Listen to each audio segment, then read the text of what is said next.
एक मारवाड़ी था, उसको घूमने का बड़ा शौक था। अब वो घूमते घूमते एक ऐसे राज्य में चला गया जहां पर क्या था, हर 5 साल में राजा चुना जाता था, पर चुनाव का तरीका अनोखा था।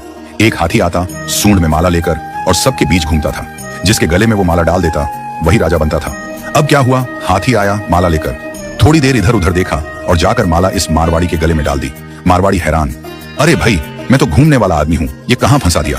खैर उसे राजा बना दिया गया, सिंहासन पर बिठाया गया। राजपुरोहित आया, तिलक करते हुए शर्तें सुनाने लगा। भैया आपको 5 साल के लिए राजा बनाया जा रहा है, लेकिन 5 साल पूरे होते ही आपको यहाँ से सैकड़ों किलोमीटर दूर एक उफनती नदी के किनारे छोड़ दिया जाएगा।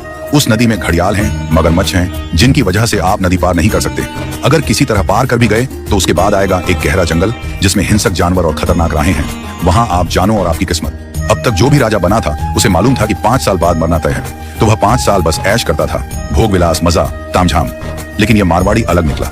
उसने सोचना शुरू किया, अब मुझे 5 साल बाद क्या करना है। राज्य की जो भी आमदनी आती थी उसमें से 51% जनता की भलाई में लगाने लगा और बचे हुए 49% से उसने अपने आगे की प्लानिंग की। पहले साल उसने नदी पर एक पुल बनवाया, दूसरे साल उस पार के जंगल को साफ करवाया, खेती के लायक जमीन बनवाई, तीसरे साल वहां सड़कें बनवाई, लोग वहां बसने लगे, गांव और मोहल्ले बनने लगे। चौथे साल एक छोटा सा महल बनवाया जहां वह आगे जाकर रह सके। 5वें साल अपने जीवन भर का खर्च, जरूरी चीजें, अनाज, सब कुछ वहां स्टोर करवा दिया। अब 5 साल पूरे हो गए। परंपरा के अनुसार लोग उसे ढोल नगाड़ों के साथ विदा करने आए। लोगों की आंखों में आंसू थे, कहने लगे ऐसा राजा हमने पहले कभी नहीं देखा।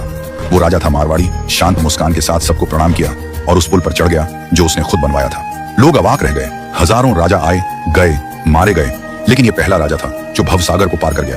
कथा का संदेश, हम सभी इस धरती पर सीमित समय के लिए आए हैं। ये जीवन 5 सालों की तरह है। जो इस समय को मौज में घमवा देता है वो अंत में उस भवसागर में गिरता है जहां मगरमच्छ, घड़ियाल, दुख और पीड़ा है।